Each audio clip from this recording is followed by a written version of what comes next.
সন্তান মায়ের জরাইতে আসার পূর্বে সে ছিল পিতার শুক্রকীট আর মায়ের ডিম্বাণু, অর্থাৎ স্পার্মটোজন এবং ওভাম, এই দুটি জিনিসের মধ্যে সে বিভক্ত ছিল। মায়ের বক্ষপিঞ্জর এবং পিতার পৃষ্ঠদেশ থেকে সবেগে নির্গত এক ফোঁটা পানি দিয়ে আমি আল্লাহ পাক তোমাকে সৃষ্টি করেছি। কোরআনে কারীম বলছে, হাল আতা আলাল ইনসানি হিনুম মিনাদ দাহরি লাম ইয়াকুন শাইআম মাযকুরা। মানুষের জীবনে কি এমন এক সময় এসেছিল না যখন সে উল্লেখযোগ্য বিষয় বস্তু হিসাবে পরিগণিত ছিল না? তোমার নাম ছিল না, পরিচয় ছিল না, কিছুই ছিল না, দুনিয়ার কেউ তোমাকে জানতো না, শুনতো না। আমি আল্লাহ পাক তোমাকে সৃষ্টি করেছি। তুমি কোত্থেকে এলে? কোরআনে কারীম থেকে তা জেনে নাও। আল্লাহ রাব্বুল আলামিন বলেন, ইন্না খালাকনাকুম মিন তুরাবিন সুম্মা মিন নুতফাতিন সুম্মা মিন আলাকাতিন সুম্মা মিন মুদগা। আমি রব্বুল আলামিন তোমাকে সৃষ্টি করেছি, মাটির উপাদান দিয়ে তৈরি করলাম। মা বাপের, পুরুষের স্পার্মটোজন আর মহিলাদের ওভাম দুটোতে মিলে মায়ের গর্ভের ভিতরে নাপাক পানি ফোঁটাকে জমাট রক্তে পরিণত করে দিলাম। এই জমাট রক্তকে গোশত বানালাম, কচি কচি হাড় দিয়ে একটা বডি, একটা স্ট্রাকচার তৈরি করলাম। তারপরে ফাকাসাউনাল ইযামা লাহমা, গোশত দিয়ে, রক দিয়ে, চামড়া দিয়ে সুন্দর করে ছাউনি দিয়া মায়ের গর্ভের ভিতরে আমি আল্লাহ রব্বুল আলামিন তোমাকে বানাইছি। মায়ের পেটের ভিতরে ফি কারারিম মাকিন, একটি সুরক্ষিত জায়গায় তোমাকে আমি রেখে দিলাম, যেখানে কোনো রোগ, কোনো জার্ম যেখানে পৌঁছতে পারবে না, কোনো অসুবিধা হবে না। এমন একটা জায়গায়, এমন একটা ইন্টেনসিভ কেয়ার ইউনিটের ভিতরে রেখেছি। সুবহানাল্লাহ ওয়া বিহামদিহি। একটা ইন্টেনসিভ কেয়ার ইউনিট, যেখানে কোন রকমের কোন জার্ম প্রবেশ করে বা করবার কোনো ক্ষমতা নাই কারো। এমন একটা যে একটা প্যাকেট, সুন্দর একটা প্যাকেট, একটা কভারের মধ্যে তোমাকে তৈরি করা হলো মায়ের পেটের মধ্যে। তারপরে আজকে তুমি কুফরি করতেছো, আজকে আমাকে অস্বীকার করছো। ওই গর্ভের ভেতরে আমি ইচ্ছে করলে রক্তের পিণ্ডের আকারে মায়ের গর্ভ থেকে আবর্ষণ করে দিতে পারতাম, দুনিয়ার মুখ দেখতে পারতে না। মায়ের পেটের ভেতর থেকে মরা সন্তান হিসাবে বের করে দিতে পারতাম, বিকলাঙ্গ করে বের করে দিতে পারতাম, পঙ্গু করে বের করতে পারতাম। পারতেন না? আল্লাহ রাব্বুল আলামিন বলেন, কেমনে বানালাম? খালাকাল ইনসান, মানুষ আমি সৃষ্টি করেছি মায়ের পেটের ভিতরে বসে। যখন ক্ষুধার উদ্রেক হলো, রুহু যখন এসে গেল, ক্ষুধা লাগলো, খাবারের প্রয়োজন হলো, আমি কেমনে খাওয়ালাম? দুনিয়ার কোনো মা বাপ, কোন নেতা, কোন ডাক্তার, কোন চিকিৎসা বিজ্ঞানী মায়ের পেটের সন্তানের খাবার সরবরাহ করতে পারে না। আল্লাহ পাক বলেন, তুমি কি খাবে? ব্যবস্থা আমি করেছি। মায়ের মাসিক অসুখকে বন্ধ করে দিয়ে মায়ের নাভির সঙ্গে তোমার নাভির সাথে তার লাগাইয়া দিয়েছি, আর ওই তারের মাধ্যমে রক্ত বের করে দিয়া মায়ের রক্ত দিয়ে তিল তিল করে তোমারে বড় করেছি। রক্তটা মুখে লাগাই নাই, মুখে লাগলে পরে নাপাক রক্ত, মুখটা নাপাক হয়ে যাবে। নাভির ভিতর দিয়ে পাস করে দিলাম, মুখটাকে পবিত্র রেখে দিলাম, যাতে করে দুনিয়ায় আসার পর আমার পবিত্র বানানো মুখখানা দিয়া এই দুনিয়ায় বসে তোমার আল্লাহর পবিত্র নামের জিকির করতে পারো। এমন সুন্দর করে মায়ের পিঠের ভিতরে তৈরি করলাম, হাত দিলাম, পা দিলাম, সুন্দর করে বানালাম, এমন নিখুঁত করে বানালাম, তাকায়া দেখো নিজের দিকে, সুন্দর করে বানালাম। এরপরে কি করলাম? সুম্মা নুখরিজুকুম তিফলা, বাচ্চার আকারে মায়ের পেট থেকে আস্তে করে বের করে নিয়ে আসলাম। সুবহানাল্লাহ ওয়া বিহামদিহি। আস্তে করে মায়ের পেট থেকে নিয়ে এসেছি পৃথিবীর বুকে। পৃথিবীতে যখন আসলে তখন তোমার অবস্থাটা কি ছিল? ক্ষুধার যন্ত্রণায় যদি মরেও যেতে, কান্দা ছাড়া ভাষা নাই। ভাষা আছে? কোনো হুঁশ ছিল আমাদের? কোনো জ্ঞান ছিল? আল্লাহ রাব্বুল আলামিন বলেন, আল্লাহু আখরাজাকুম মিন বুতুনি উম্মাহাতিকুম লা তা'লামুনা শাইআ। মায়ের গর্ভ থেকে এমন অবস্থায় বের করে এনেছি যখন তোমার কোনো হুঁশ নাই, জ্ঞান নাই, কথা বলতে পারো না, পায়খানার ভিতরে পড়ে থাকো, ট্যাটা করে কান্দা ছাড়া পথ নাই, পানির পিপাসায় গলা শুকায় যায়, কান্দা ছাড়া পথ নাই, মনের তোমার মুখের কোনো ভাষা নাই কান্না ছাড়া। আমি তোমার এমন আল্লাহ, আমি তোমার এমন স্রষ্টা, আমি তোমার এমন রব। তোমার ভাষা নাই বলে মায়ের কলিজার ভেতরে আমি তোমার প্রতি এক দুর্বিনীত মহব্বত পয়দা করে দিয়েছি। তোমার কান্না তোমার মায়ের বুকের মধ্যে শেল বিঁধে যায়। তুমি যখন কাঁদো, কান্নার আওয়াজ যখন মায়ের কানে চলে যায়, হাজারো কাজ ফেলে মা দৌড়াইয়া বাচ্চারে কোলে নেয়। কি খাবে কেউ তৈরি করে না। আল্লাহ রাব্বুল আলামিন বলে, বান্দারে দুনিয়ায় আসার আগে তুমি কি খাবে, খাবারের বন্দোবস্ত আমি আল্লাহ করেছি, আমি এমন স্রষ্টা। তুমি দুনিয়া আসার 6 মাস আগে তোমার মায়ের বুকের ওপরে তোমার খাদ্য গরম করে আমি আল্লাহ রিজার্ভ করে রেখে দিয়েছি। সেই খাদ্য শুধু খাদ্য নয়, রোগের প্রতিষেধক, এটা ওষুধ। আজ বিজ্ঞানীরা, চিকিৎসা বিজ্ঞানীরা বলছেন মায়ের দুধ সন্তানের খাদ্যের, মায়ের দুধের চাইতে কোনো বিকল্প কিছুই নাই। সন্তান পৃথিবীতে এলে মায়ের প্রথম দুধটা গ্রামে গঞ্জে অশিক্ষিত এলাকায় প্রথম দুধটা ফেলে দেয়। এটাকে মনে করে এটা খারাপ, এটা খাওয়াতে নাই, তাহলে ধনুষ্টঙ্কার হবে, হাবিজাবি কথা বলে। আল্লাহ দুধ বানাইছে বাচ্চার ধনুষ্টঙ্কার হওয়ার জন্য।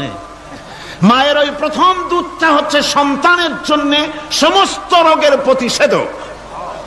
সে ছিল পেটের ভিতরে একটা কাভারের মধ্যে, ওখানে কোনো জার্ম ছিল না, কোনো রোগ জীবাণু ছিল না। ও পৃথিবীতে এসেছে যেখানে অক্সিজেনের ভেতরে জার্ম রয়েছে, বাতাসের ভিতরে জার্ম রয়েছে, যার পরিবেশটা খারাপ হয়ে আছে। মানুষের শ্বাস প্রশ্বাসে, নিঃশ্বাসে হাজারো রোগ বীজাণু জীবাণু ঘুরছে। এই রকমের একটা পৃথিবীতে এসেছে। আসার পরে কচি স্বাস্থ্য, কচি শরীর, কচি হার্ট, কচি লাংস, সেটাকে প্রতিরোধ করবে কি করে? সেজন্য আল্লাহ পাক মায়ের দুধের ভিতরে সমস্ত রোগের প্রতিষেধক দিয়ে দিয়েছেন। সুবহানাল্লাহ। আজকের বিজ্ঞানীরা তা স্বীকার করেছেন। অনেক মা তার সন্তানকে দুধ দেন না, নিজের শরীর স্বাস্থ্য ভালো রাখার চিন্তা করে বাচ্চাকে দুধ খাওয়ান না। এটা অত্যন্ত নির্মম কাজ। বাচ্চাকে দুধ খাওয়ালে বাচ্চার সাথে মায়ের মহব্বত বাড়ে। ইউরোপে, আমেরিকায় মাকে মা বলে ডাকে না, বাপকে শ্রদ্ধা করে না, সম্মান করে না। তার কারণ সেখানে মায়েরা তার সন্তানদেরকে কোলে নেয় না, সন্তানদেরকে ফিডার খাওয়ায়। আর আমি নিজের চোখে দেখেছি মায়েরা ইউরোপে, আমেরিকায় যখন শপিং এ আসে, তখন রাস্তায় যখন আসে, তখন ওই পুশ চেয়ার গুলিতে বাচ্চাকে শোয়াইয়া বাচ্চা এভাবে পুশ চেয়ারে করে ঠেলে নিয়ে যায়, আর কুত্তার বাচ্চাগুলি কোলে করে ঘুরে বেড়ায়। কুত্তার বাচ্চা কোলে নেয়, নিজের বাচ্চা পুশ চেয়ারে করে ঠেলে। সেই জন্য মায়ের প্রতি সন্তানের মহব্বত হয় না, সন্তানেরও মায়ের প্রতি কোনো শ্রদ্ধা জাগে না। আল্লাহর কি ব্যবস্থা! মায়ের কলিজার মধ্যে মহব্বত পয়দা করে দিয়েছেন আল্লাহ পাক। মায়ের বুকের দুধের ভিতরে আল্লাহ রাব্বুল আলামিন, আল্লাহ পাক বলছেন, আমি মানুষ সৃষ্টি করেছি আর তার সমস্ত প্রয়োজন মিটিয়েছি, তার খাবারের সব প্রয়োজন মিটিয়ে দিয়েছি। দুধটাকে ঘন করি নাই, হজম করতে পারবে না বলে ওই দুধটা সামান্য পাতলা করে দিয়েছি, ওর ভিতরে সামান্য মিষ্টি দিয়েছি। দুধের বোটার ভিতরে একটা ছিদ্র দিলে, চোষা মারলে পরে অনেকগুলি দুধ বেরিয়ে এসে গলাটা আটকে যেত, তোমার কচি কণ্ঠ গলা আটকে যেত, শ্বাস করতে পারতে না। এজন্য মায়ের স্তনের বোটার ভিতরে সূক্ষ্ম সূক্ষ্ম 32টা ছিদ্র করে আস্তে করে দুধ বার করে তোমার জীবন আমি বাঁচাইছি। খলাকাল ইনসান, মানুষ সৃষ্টি করেছি আমি আল্লাহ পাক। সুতরাং যে আল্লাহ পাক এ মানুষ সৃষ্টি করলেন আর মায়ের কলিজার ভিতরে মোহব্বত পয়দা করে দিলেন, সে আল্লাহ পাক বলছেন খবরদার ওই মাকেও যেন আবার ভুলে যেও না, মাকে সম্মান করে করো, মা বাপকে মহব্বত করো, তাদেরকে শ্রদ্ধা করো। বউ পাইয়া সুন্দরী স্ত্রী পেয়ে মায়ের কথা ভুলে যেও না। অনেক সাহেব আছে মায়ের কথা ভুলে যায়, স্ত্রীর কথা অনুযায়ী মায়ের উপর অত্যাচার করে, এরকমও বহুত আছে। আল্লাহ পাক বলছেন শোনো, وَقَضَى رَبُّكَ أَلَّا تَعْبُدُوا إِلَّا إِيَّاهُ وَبِالْوَالِدَيْنِ إِحْسَانًا। তোমার প্রভুর পক্ষ থেকে ফয়সালা হয়েছে, চূড়ান্ত সিদ্ধান্ত হয়ে গিয়েছে, আমি আল্লাহর ইবাদতের পর তোমার মা বাপের ইহসান করবে, খেদমত করবে, তাদের জন্য উপকার করবে, তাদেরকে ভালোবাসবে। আল্লাহ রাব্বুল আলামিন বলেন মা বাবার সঙ্গে কেমনে কথা বলবে, তাদের সাথে কিভাবে আচরণ করবে, আল্লাহ তাও শিখিয়ে দিয়েছেন। আল্লাহ পাক বলেন ওয়ালা তাকুল লাহুমা ওয়া কুল লাহুমা কাওলান কারীমা। মা বাবার সাথে সম্মানজনক কথা বলো। ওয়া কুল লাহুমা কাওলান কারীমা, সম্মানজনক কথা বলো, মাথায় ঝাঁকি দিয়ে রাগ করে চোখ মোটা করে কথা বলো না। তুমি সন্তান, তোমার জন্য সবচাইতে বড় পীর তোমার আব্বা, তোমার আম্মা, ঠিক কিনা কর? ছেলের জন্য, মেয়ের জন্য, সন্তানের জন্য সবচাইতে বড় পীর কে? বাপ মা। এটা ভালো করে মনে রাখতে হবে। আপনার মৌলানা সাহেবদের দোয়া, পীর সাহেবদের দোয়া কবুল হতেও পারে, নাও হতে পারে, 50-50 সম্ভাবনাও আছে, আবার সম্ভাবনা নাই। কিন্তু মা বাবার দোয়া কবুল হবে 100% সিউরিটি রয়েছে। রাসূলুল্লাহ বলেছেন 3 জনের দোয়া কবুল হবে, মুস্তাজাবুদ দাওয়াত। কয়জনের দোয়া কবুল হবে? আল্লাহ রাব্বুল আলামিনের হাবিব বলেন 3 জনের দোয়া কবুল হবে আল্লাহর দরবারে। তার মধ্যে একজন হলেন মাজলুম ব্যক্তি, যে ব্যক্তি অত্যাচারিত, যে ব্যক্তি মুসাফির, প্রবাসী, তার দোয়া কবুল হবে। আর মা বাপ যদি সন্তানের জন্য দোয়া করে, ওই দোয়া আল্লাহ রাব্বুল আলামিনের দরবারে মঞ্জুর হয়ে যায়। আল্লাহ রাব্বুল আলামিন মা বাপ সম্পর্কে বলেন, মা বাবের জন্য আমার কাছে দোয়া করবি বান্দারা, আমার কাছে দোয়া করবি। দোয়াটা আল্লাহ পাক শিখাচ্ছেন, রব্বিরহামহুমা কামা রব্বায়ানি সাগীরা। পড়েন সবাই, রব্বিরহামহুমা কামা রব্বায়ানি সাগীরা। একটু জিকির করেন, লা ইলাহা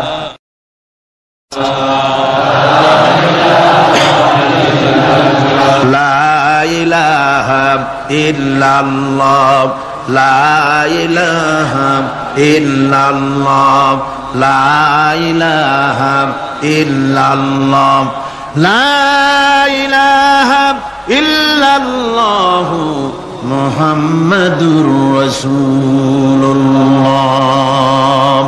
আমার ভাইরা, আল্লাহ পাক শিখাচ্ছেন, বান্দা তোর মা বাপের জন্য আমার কাছে দোয়া কর। আল্লাহ রব, আয় আমার প্রভু, আমার মা বাপ যেমন ছোটবেলায় আমাকে স্নেহের কোলে লালন পালন করেছে, আয় আমার আল্লাহ তুমি আমার মা বাপকে তোমার রহমতের কোলে লালন পালন করো। আল্লাহ শিখাই দিয়েছেন। আমার ভাইরা, প্রত্যেক নামাজের পরে এই দোয়াটা ভুলে যাবেন না। ভুলে যাবেন? ভুলে যাবেন? আমার ভাইয়েরা, আমার বোনেরা, সবাই প্রত্যেক নামাজের পরে পড়বেন, রব্বিরহামহুমা কামা রব্বায়ানি সাগীরা। এই দোয়া করতে কেউ ভুলে যাবেন না। আল্লাহ রাব্বুল আলামিন বলে, বান্দারে ওয়া ওয়াসাইনাল ইনসানা বিওয়ালিদাইহি ইহসানা হামালাতুহু উম্মুহু কুরহা ওয়া ওয়াদাতুহু কুরহা। আল্লাহ পাক বলেন, আমি পৃথিবীর সমস্ত মানব মণ্ডলীকে উপদেশ দিয়েছি, মা বাপকে সম্মান করো, শ্রদ্ধা করো, তাদের উপকার করো। তার কারণ হলো তোমার মা তোমাকে গর্ভে ধারণ করেছে অত্যন্ত কষ্টের সাথে। আল্লাহ বলতেছেন, মা তোমাকে গর্ভ ধারণ করেছে অত্যন্ত কষ্টের সাথে, এরপরে তোমাকে ডেলিভারি করেছেন অত্যন্ত কষ্টের সাথে, তোমাকে ডেলিভারি করেছেন। গভীর রাত্রে মানুষ সব ঘুমায় যায়, গর্ভবতী মা ঘুমাতে পারে না, সন্তান পেটের ভিতরে হাঁটু দিয়া গুতা মেরেছে, পা দিয়া লাথি মেরেছে। মা চরম শীতের রাত্রে প্রচন্ড শীতের রাতে গায়ের লেপটা সরায় দিয়া মা একবার দাঁড়ায় আর একবার বসে, একবার দেওয়ালের সাথে হেলান দিয়া দাঁড়ায়, কষ্ট করে রাতটারে কাটায় দেয়। আবার সারাদিন সংসারের জন্য কাজ করেছেন, রান্না বান্না করেছেন মা, সকলকে খাওয়াইয়া মা শেষের দিকে খেতে গেছেন। যখন নিজে খেতে গেলেন, খাবারের ক্ষুধাত নিয়ে পেট ক্ষুধা নিয়ে খেতে বসেছেন, পেটের ভিতরে সন্তান লাথি মেরেছে, পেটের মধ্যে ঘুষা মেরেছে, হাঁটু দিয়া গুতা মেরেছে, ভরা পেটে পেটের ভিতরে সন্তান গুতা মারলো হাঁটু দিয়া, মাথা দিয়া। মা ক্ষুধা রয়েছে, পেটে খেতে পারলেন না, বেদনা শুরু হয়েছে। খাবারের থালাটা ঠেলে দিয়ে মা দাঁড়ালেন, বসলেন, চোখের পানি ফেললেন। এভাবে করে মা একটা দুইটা দিন নয়, 10টি মাস পর্যন্ত সন্তানটাকে পেটের মধ্যে নিয়ে, একটা জীবিত মানুষ আর একটা জীবিত সন্তান পেটের মধ্যে নিয়ে নড়াচড়া করছেন, চলাফেরা করছেন। কিতাবের মধ্যে এসেছে রাতের বেলায় মা যে ঘুমাতে পারেন না সন্তানের নড়াচড়ার কারণে, রাতভর ইবাদত করলে যত সওয়াব পাওয়া যেত আল্লাহ ওই সওয়াব মায়ের আমলনামায় লিখে দেন। সন্তান পেটে থাকার কারণে খেতে পারে না, পেট ভরে ক্ষুধায় কষ্ট পায় মা, এই জন্যে 10 মাস ধরে রোজা রাখলে যে সওয়াব হতো আল্লাহ রাব্বুল আলামিন মায়ের আমলনামায় রোজার সওয়াব লিখে দেন। 10 মাস পুরে গেল, সন্তান ডেলিভারির সময় চলে এলো। মায়ের মন বিমর্ষ, সন্তান ডেলিভারি হবে, না জানি মরে যাই নাকি, না জানি অপারেশন লাগে নাকি, কি অবস্থা হবে। মা খেতে পারে না, মুখটা শুকায়া যায়। ডেলিভারির সময় যখন আসে, মা বাবার কাছ থেকে বিদায় নিয়ে যায়, স্বামীকে একান্তে গোপনে ডেকে নিয়ে বলে, প্রাণের স্বামী, দীর্ঘদিন একসঙ্গে ঘর কন্যা করেছি, অপরাধ হয়ে যেতে পারে, আমারে মাফ করে দিও। আমার মনে হয় এবার আমি আর বাঁচবো না। সংসার থাকলো, চাবি থাকলো, সব বুঝে নাও, আমারে মাফ করে দিও। মা চলে গেল সতিকা গৃহে, ক্লিনিকে চলে গেল, অপারেশন থিয়েটারে চলে গেল, অথবা ডেলিভারির জায়গায় চলে গেল। ডেলিভারি পেইন শুরু হয়ে গেল, বেদনা শুরু হয়ে গেল। এক একটা বেদনা যেন মায়ের এক একটা মৃত্যু যন্ত্রণা শুরু হয়ে যায়। এমন যন্ত্রণা, প্রসব বেদনা দুনিয়ার ভুক্তভোগী মা ছাড়া আর কেউ জানে না। এই চরম বেদনার ভেতর দিয়ে, চরম কষ্টের ভিতরে মা যখন একটা বাচ্চা প্রসব করলো, জিহাদের ময়দানের মতো মা রক্তাক্ত হয়ে গেলেন, সন্তান দুনিয়ায় এলো। মা তখন অস্থির থাকেন। এত বড় বিরাট কষ্টের ভিতরে আল্লাহ রাব্বুল আলামিন বলেন, সন্তান যখন ডেলিভারি হয়ে গেল, মায়ের মনের ভিতরে আমি তখন এই ফিলিংস, এই টেন্ডেন্সি জাগ্রত করে দিই, দেখ কি হয়েছে। মা তখন দেখতে চায় কি হয়েছে। মায়ের সামনে যখন এত কষ্টের, হৃদয় বিঙ্গলন, কলিজার 32টি নাড়ি ছেঁড়া যন্ত্রণার সন্তান যখন মায়ের চোখের সামনে আসে, আল্লাহ পাক বলেন, মা যখন তার ছেলের মুখের দিকে তাকায়, মেয়ের মুখের দিকে তাকায়, আল্লাহ বলেন 10 মাসের পেটে ধরা কষ্ট আর ডেলিভারির সব কষ্ট মায়ের মন থেকে মুছে ফেলে দেই। আল্লাহ রাব্বুল আলামিন বলেন, খবরদার দুনিয়ার মানুষ, এমন মায়ের সাথে নাফরমানি করবি না, এ মায়ের সাথে নাফরমানি করবি না, মাকে সম্মান করবি, মার কাছে দোয়া চাবি। দুনিয়ায় যদি সম্মান চাও, রিজেক্ট চাও, মায়ের পায়ে ধরে কাঁদো। মায়ের জাতি অনেক সম্মান তার। রাসূল করিম সাল্লাল্লাহু আলাইহি সাল্লামকে প্রশ্ন করা হয়েছে, হুজুর খেদমত করব কার? হুজুর কয় মায়ের। তারপরে কার? হুজুর কয় মায়ের। তারপরে কার? হুজুর বলেন মায়ের। তারপরে কার? তোমার পিতার। 3 গুণ। তোর মায়ের মর্যাদা 3 গুণ বেশি, তোর বাপের চাইতে মর্যাদা বেশি। সুবহানাল্লাহ পড়েন। আর আজকে ইসলামের শত্রুরা তারা বলে যে ইসলাম নারীর অধিকার আদায় করে নাই। নারীর অধিকার ইসলাম দেয় নাই তো কে দিয়েছে? আমার বন্ধুগণ, বিশ্বনবী জনাব মুহাম্মদ রাসূলুল্লাহ সাল্লাল্লাহু আলাইহি ওয়াসাল্লাম মসজিদে নববীর ভিতরে বসে আছেন। এক বৃদ্ধা মহিলা মসজিদের মধ্যে প্রবেশ করলেন। হুজুর বৃদ্ধাকে দেখে দাঁড়ায় গেলেন, বিশ্ব নবী বুড়ি মেয়ে লোককে দেখে দাঁড়ায় গেলেন। আল্লাহর নবী বুড়িকে দেখে দাঁড়ালেন। বুড়ি যখন কাছে এলেন, আল্লাহর নবী নিজের গায়ের চাদর বুড়ির জন্য বিছায়া দিলেন। বুড়ি বসলেন। এরপরে কথাবার্তা সারার পর বুড়ি যখন বিদায় হবেন, হুজুর আবার দাঁড়ালেন। বুড়ি মহিলা চলে গেলেন। সাহাবায়ে কেরাম বলেন, ইয়া রাসূলুল্লাহ, কিছুই বুঝলাম না, একজন বৃদ্ধা মহিলার জন্য বিশ্ব নবী দাঁড়ান আর গায়ের চাদর বিছান, আমরা বড় আশ্চর্য হয়ে গেলাম। নবীজি বলেন, ও আমার সাহাবীরা, তোমরা জানো না, এই মহিলাকে চিনতে পারো নাই। আমি আমার মায়ের দুধ আমার জীবনে কিসমতে তেমন হয় নাই। আমি আমার মায়ের দুধ তেমন কিসমতে পাই নাই। যার বুকে দুধ খেয়ে, যার কোলে কাখে চড়ে আমি বড় হয়েছি, আমার সেই দুধ মা, ইনি হযরতে হালিমাতুস সাদিয়া, আমার সেই দুধ মা। রাসূলুল্লাহ নিজে সম্মান দিয়েছেন মায়ের।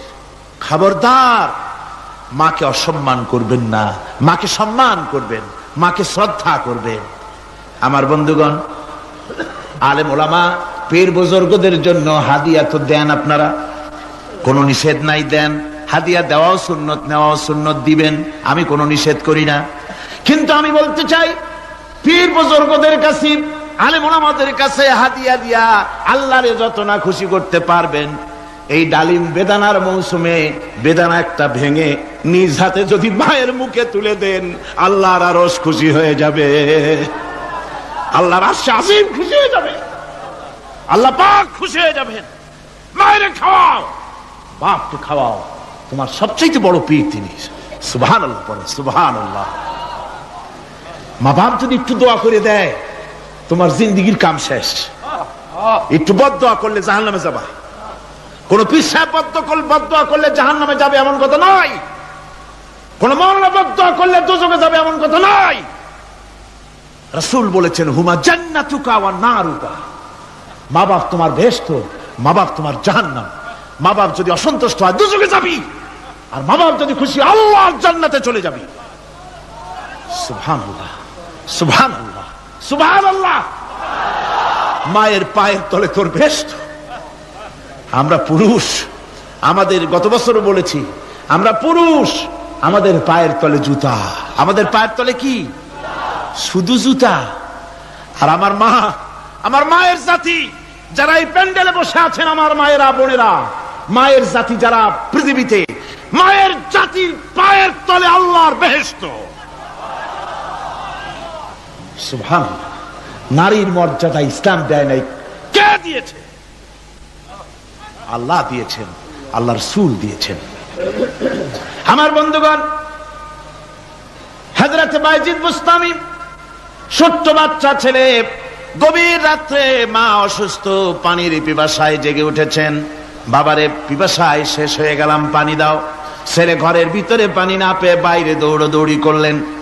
অনেক দূর থেকে পানি নিয়ে এসে দেখেন মা ঘুমায় গেছেন। পানি নিয়ে দাঁড়ানো, পৌষ মাস, মাঘ মাসের শীতের রাত, ফজরের সময় মায়ের ঘুম ভেঙে গেল। তাকিয়ে দেখেন বাইজিদ দাঁড়ানো, হাতে পানি থরথর করে কাঁপছে। জিজ্ঞাসা করে, বাইজিদ তুমি দাঁড়ানো কেন? ছোট্ট বাচ্চা বলে, মা পানি চেয়েছিলে তুমি গভীর রাত্রে, পানি ঘরে ছিল না, অনেক দূর থেকে আনতে হয়েছে। মা বলছে, ঘুমাও নাই কেন গ্লাস থুইয়া? বাচ্চা বলে, ঘুমাই নাই। তুমি যদি আবার পানি চাও, সময় মতো যদি দিতে না পারি, মা তোমার কষ্ট হবে। এই জন্য ফজর পর্যন্ত আমি দাঁড়ায় আছি, কখন তুমি পানি চাও। মা হাতের থেকে পানি নিয়ে পান করলেন। বাইজিদকে বিছানার উপরে আরাম করে কম্বল দিয়ে ঘুম পড়াইয়া দিলেন। হযরতে বাইজিদের মা উযু করে ফজরের নামাজ পড়ে সিজদায় চলে গেলেন।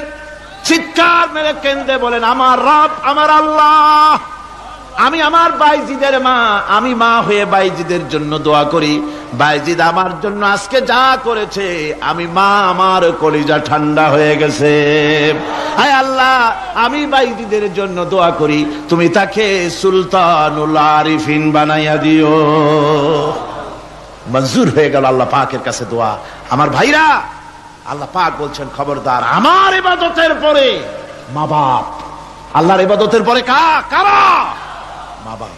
মা বাপকে সম্মান করো, শ্রদ্ধা করো, মোহাব্বত করো, কিসমত খুলে যাবে, কিসমত খুলে যাবে। মা বাপকে সম্মান করো।